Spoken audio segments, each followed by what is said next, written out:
আজকে আলোচনা করা যাক এক হাড় হিম করা বাংলা ভূতের গল্প নিয়ে। নাম ১৩ তলার আতঙ্ক। আচ্ছা, একবার ভাবুন তো, রাতের শেষ ডেলিভারিটা করতে গিয়ে যদি এমন হয় যেখান থেকে আর ফেরা যাবে না। গল্পটা ঠিক এমনই এক ডেলিভারি বয় সৌরভকে নিয়ে। ওর কাজটা একদম সাদামাটা মনে হলেও গন্তব্যটা কিন্তু মোটেই সাধারণ ছিল না। সেখানে অপেক্ষা করছিল এক অশুভ শক্তি। তো চলুন গল্পে ঢোকা যাক। শুরুতেই আমরা দেখি এক ভয়ঙ্কর ঝড় বৃষ্টির রাত। আমাদের গল্পের হিরো সৌরভ তার দিনের শেষ ডেলিভারিটা করতে বেরিয়েছে, আর এই শেষ অর্ডারটাই সবকিছু উলটপালট করে দেয়। অর্ডারটা কি ছিল জানেন? কালো তিল, কালো সর্ষে, সিঁদুর আর কড়ি। মানে এসব জিনিস তো সাধারণ ডেলিভারির মধ্যে পড়ে না। এগুলো সাধারণত বিভিন্ন পুজো বা বলা ভালো তান্ত্রিক কাজে লাগে। তো বুঝতেই পারছেন, শুরুতেই একটা কেমন যেন গা ছমছমে ব্যাপার। সৌরভ যখন ঠিকানায় পৌঁছালো, দেখল একটা বিরাট ১৪ তলা ঝাঁ চকচকে অ্যাপার্টমেন্ট কমপ্লেক্স। কিন্তু অদ্ভুত ব্যাপার হলো, পুরো জায়গাটা একদম নিস্তব্ধ, পিন ড্রপ সাইলেন্স, যেন কেউ থাকে না ওখানে। আর যেই না ও লিফটে পা রাখল, ঠিক তখন থেকেই শুরু হলো আসল ভয়। আর এই লিফটেই ওকে নিয়ে গেল সেই আতঙ্কের কেন্দ্রে, ১৩ তলায়। এখান থেকেই গল্পের সাসপেন্সটা একদম জমে ওঠে। আমাদের নায়ক এমন এক জায়গায় আটকে পড়ে যেখানে ওর আসার কথাই ছিল না। মানে ভাবুন একবার, একটা ভয়ঙ্কর ঝাঁকুনি দিয়ে লিফটটা আচমকা থেমে গেল।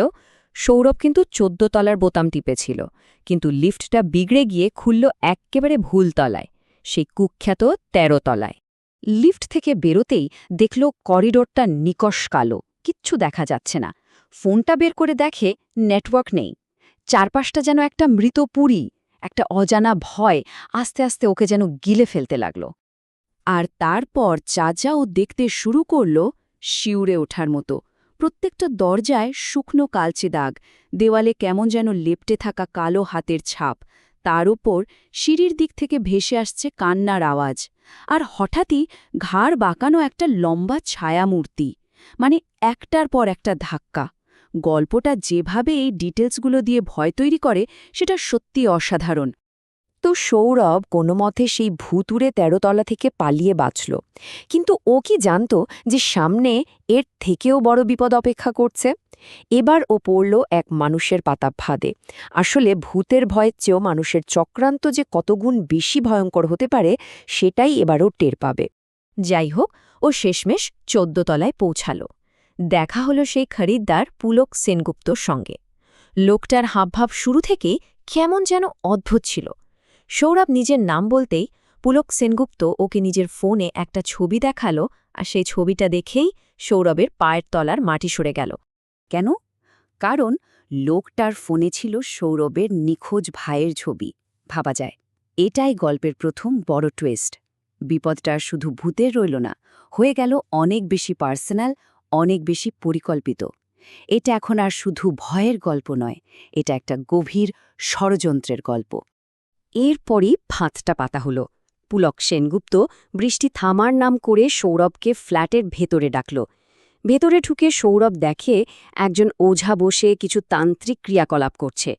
তারপর ওকে মিষ্টি প্রসাদ দেওয়া হলো, আর সেই প্রসাদ খেতেই ওর মাথা ঘুরতে শুরু করল, সব ঝাপসা। ও বুঝতে পারল ওকে কিছু একটা খাইয়ে দেওয়া হয়েছে। এটা ছিল একটা নিখুঁত ভয়ঙ্কর চক্রান্ত। আর এখান থেকেই গল্পটা ক্লাইম্যাক্সের দিকে এগোতে থাকে। ভাইয়ের আত্মা আরও শয়তান খরিদ্দার, দুজনের সংঘাত এবার চরমে উঠবে, আর ধীরে ধীরে সব রহস্যের জট খুলতে শুরু করবে। সৌরভের যখন জ্ঞান ফিরল, ও দেখল ওকে বেঁধে রাখা হয়েছে, ওকে টোপ হিসাবে ব্যবহার করা হচ্ছে। পুলক আর সেই ওঝা মিলে সৌরভের উপর ভয়ঙ্কর তন্ত্রক্রিয়া শুরু করল। ওদের প্ল্যান ছিল সৌরভের কষ্ট দেখে ১৩ তলার সেই আত্মাটা বেরিয়ে আসবে। আর ঠিক তাই হল, সেই ছায়ামূর্তিটা আবার ফিরে এলো। কিন্তু এবার তার গলা থেকে যে আওয়াজটা বেরোল, সেটা শুনে সৌরভ চমকে উঠল। একটা শীতল কণ্ঠস্বর বলে উঠল, ওকে ছেড়ে দে। কণ্ঠটা বড্ড চেনা, আর এই চেনা স্বরটাই এমন এক সত্যি সামনে আনল যা সৌরভ দুঃস্বপ্নেও ভাবতে পারেনি। আসলে সেই আত্মাটা আর কেউ নয়, ওটা সৌরভের নিখোঁজ বড় ভাই ঠিক ১ বছর আগে ওই বেআইনি অ্যাপার্টমেন্ট তৈরির বিরুদ্ধে প্রতিবাদ করেছিল সে, আর তার জন্যই ওই দুর্নীতিগ্রস্ত প্রমোটার মানে পুলক সেনগুপ্ত তাকে খুন করে ওর মুখ বন্ধ করে দেয়। আজ ওর আত্মাটা এখানেই আটকে আছে, যাতে আর কোনো নিরীহ মানুষের ওর মতো পরিণতি না হয়। মানে ও কোনো খারাপ আত্মা নয়, ও আসলে একজন রক্ষাকর্তা। তাহলে বুঝতেই পারছেন আসল লড়াইটা কি নিয়ে। একদিকে আছে ভাইয়ের আত্মা, যার উদ্দেশ্য নিরীহ মানুষদের বাঁচানো, এই বিপজ্জনক বিল্ডিংয়ে কাউকে থাকতে না দেওয়া। আর অন্যদিকে আছে প্রমোটার পুলক সেনগুপ্ত, যে নিজের দুর্নীতির টাকায় বানানো ফ্ল্যাটগুলো বিক্রি করার জন্য মরিয়া হয়ে ভূত তাড়াতে চায়। লড়াইটা আসলে ন্যায় আর অন্যায়ের, লোভের বিরুদ্ধে সুরক্ষার।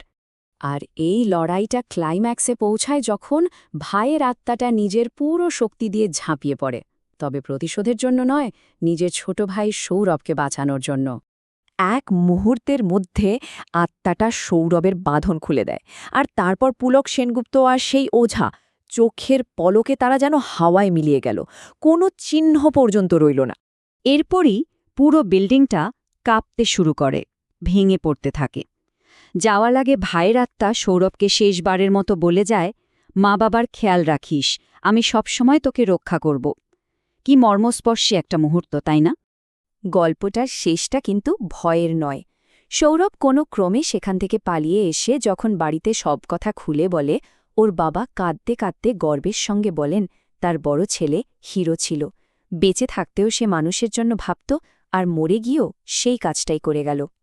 তাহলে শেষে এসে প্রশ্নটা এটাই দাঁড়ায়, এটা কি শুধুই একটা ভূতের গল্প, নাকি তার চেয়েও বেশি কিছু? এটা কি এক অটুট ভালোবাসার গল্প? ১৩ তলার আতঙ্ক আসলে আমাদের চিরাচরিত ভূতের গল্পের ধারণাটাকেই চ্যালেঞ্জ করে, আর ভাবতে শেখায় হয়তো সবচেয়ে বড় শক্তি কোনো অলৌকিক ক্ষমতা নয়, বরং পরিবারের মানুষের জন্য ভালোবাসা।